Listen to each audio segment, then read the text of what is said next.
All right, Jeff, another guy, and this is kind of the scratch each other's backs portion of the Wolf Showdown. Another guy you guys are both high on is Willie Snead. Why? Well, I think there's a lot of reason that we're high on Willie Snead. First, starting off though, you have to like the offense, right? Out in New Orleans, they passed the ball the most in 2016, most passing attempts. Drew Brees extremely efficient in getting his receivers the ball.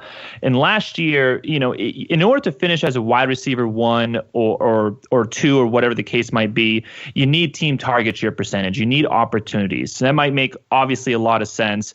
And last year, only 3 players with under 20% team target share percentage finished as a wide receiver one. And 2 of those 3 actually came from New Orleans, Brandon Cooks and Michael Thomas. So you have Willie Snead coming in, projected as a number 2 receiver. He also graded out as a number 2 wide receiver in terms of run blocking, right behind Larry Fitzgerald.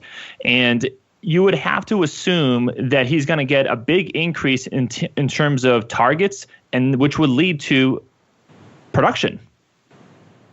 Absolutely, yeah. And even building on that, the historic success here in New Orleans is just as baffling. I found a stat this year that over the last decade, so 10 years, that New Orleans has been number 1 passing offense 5 of those 10 times. So 50% of the last decade, New Orleans has been the number 1 passing yardage offense, and they've never been below 4th. So I'm 100% with you. The offense is insane, and clearly the number 2 target there is always going to produce some points. There's always going to be yards up for grabs.